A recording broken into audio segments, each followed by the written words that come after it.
সাদিক কায়েমকে অবশ্যই জনসম্মুখে ক্ষমা চাইতে হবে।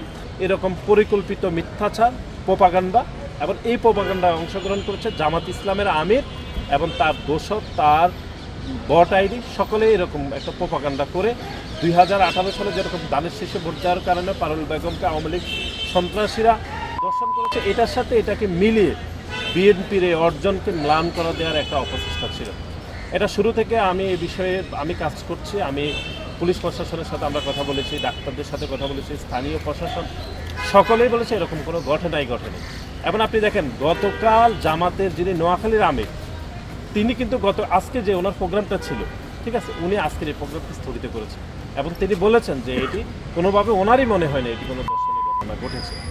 কিন্তু এখন আপনি দেখেন দর্শনের ঘটনা ঘটে না, এটি আমরা আজকে কালকে একদম পরিষ্কার হয়ে গেছে। কিন্তু তার আগে আপনি দেখেন 14 তারিখে কীরকম একটি মব তৈরি করা হয়েছে, বিএনপির বিরুদ্ধে প্রোপাগান্ডা করেছে, প্রোপাগান্ডা অংশগ্রহণ করেছে জামাত শিবির, হান্নান মাসুদ, তারপরে হচ্ছে আসিফ মাহমুদ থেকে শুরু করে জামাত ইসলামের আমির, সকলে এই প্রোপাগান্ডা করে বিএনপির যে অর্জনকে দেশবাসী এবং বিশ্ববাসীর কাছে তারা হেয় করার জন্য এরকম একটা মিথ্যা একটা প্রোপাগান্ডা করেছে। আর দর্শনের মতো এরকম একটা সেন্সিটিভ বিষয়কে সামনে এনে রাজনৈতিক হাতিয়ার বানানোর অপচেষ্টা করেছে জামাত শিবির এবং তাদের বট আইডি। কিন্তু এটি দিনের আলোর মতো পরিষ্কার, এরকম কোনো ঘটনাই আসলে ঘটে নাই।